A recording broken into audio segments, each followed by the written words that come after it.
Hello, Abraham. I knew I was going to be the first one picked today.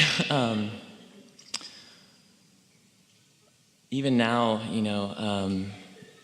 I'm sensing a lot of shifting in my energy field. Good, it's always happening. Yeah. Sensing it's the good part. Yes. In fact, that kind of goes along with the question I was even planning on asking today. In the last several months, listening to you, I've noticed so many things in my life shift and been given so much good clarity and perspective on why certain things have manifested. And in the last couple of weeks especially, been just enjoying the ride, enjoying watching the things that I've desired come to fruition. That's the best. That's the best. It really is. Tuning yourself and then witnessing the results of your tuning.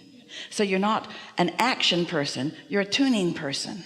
Yeah. In fact, that's my goal in life. So I'm a musician, and I've been involved in sound healing in the last 2 years of my life, and have really associated that with the tuning of my own vibration and also helping other people tune to their own vibration.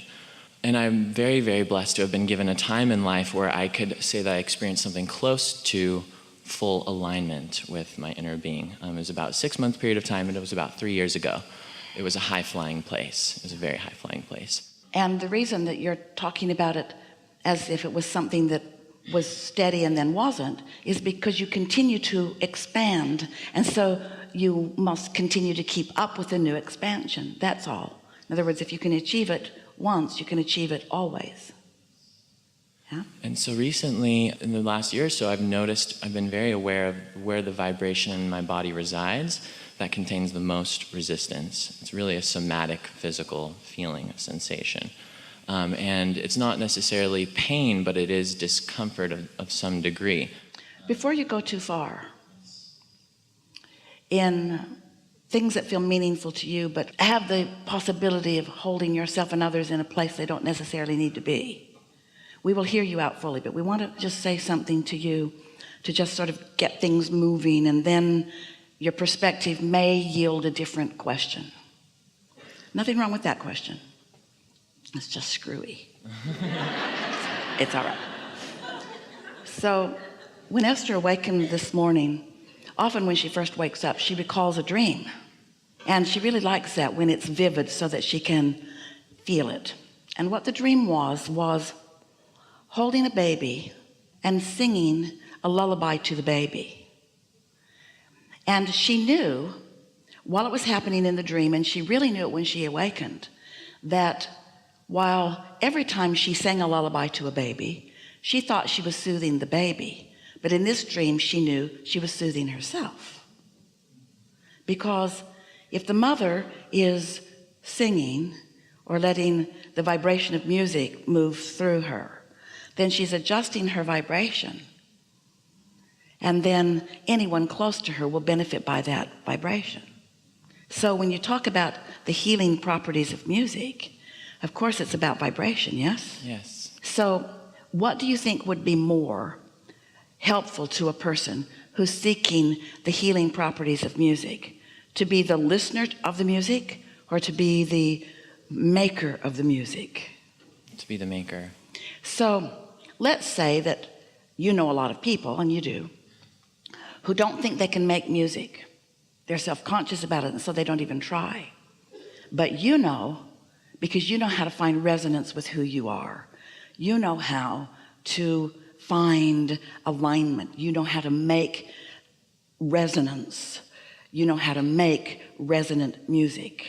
So what are we really talking about here? We're talking about your power of influence. That then when you make your music and you find resonance with all that you are, which means the energy that creates worlds is flowing through you, because you're not blocking it, you're resonant with it. You have enormous power of influence, and you literally can teach that resonance to those who are hearing it while they are hearing it. Don't you think that's interesting?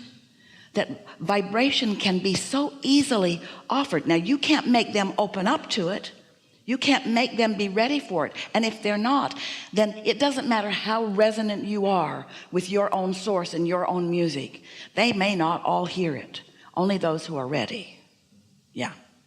Just want to stick that in there before you get too far in. You understand all of that, don't you? I do. In fact, in the last couple of weeks of this new year, I went and, I've been visualizing, imagining, feeling myself into a bigger musically creative space. And so I went into Guitar Center and spent way too much money the other day, but it felt really good to now have the tools at my disposal. We want you to just look at this a little bit differently than you are, because certainly you are poised to make big impacts. We're not diminishing any of that.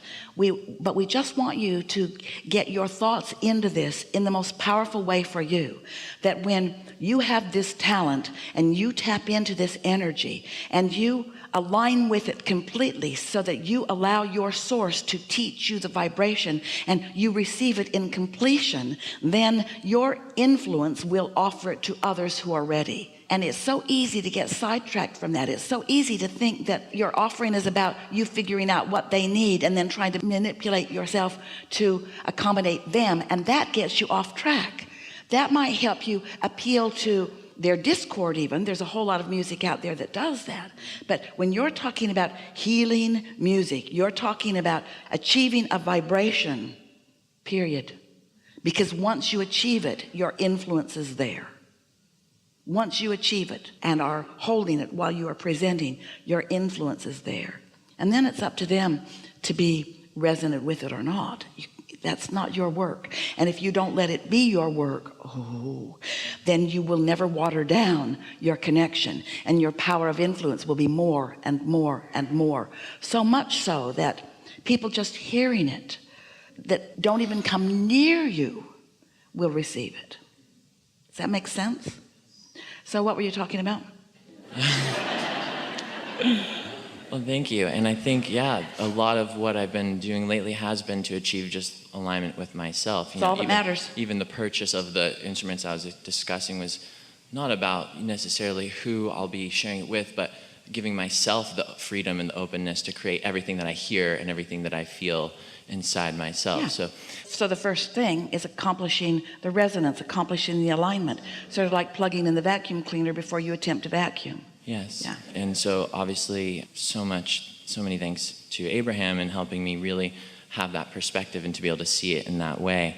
Yeah. And so I guess what I was first presenting just had to do with the somatic feeling, the feeling of there being a vibration, an expansion really, that there's definitely some fear around that expansion. I know it's a powerful expansion. Well, that's because you're getting ahead of yourself. Don't make your business bigger than your business, and your business is always only this. Find alignment and everything else will take care of itself.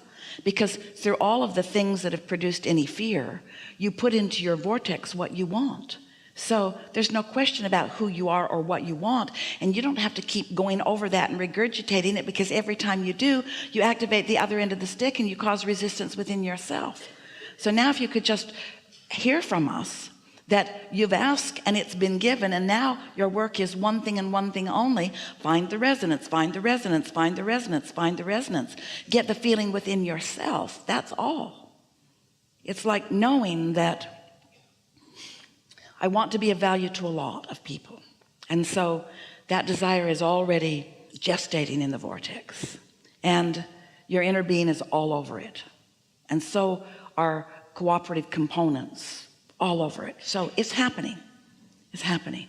It's causing people everywhere to be ready, to be ready, to be ready, to be ready, to be ready for you, while you're being ready to be ready, to be ready, to be ready, to be ready, to be ready, to be ready for them. In other words, it's happening.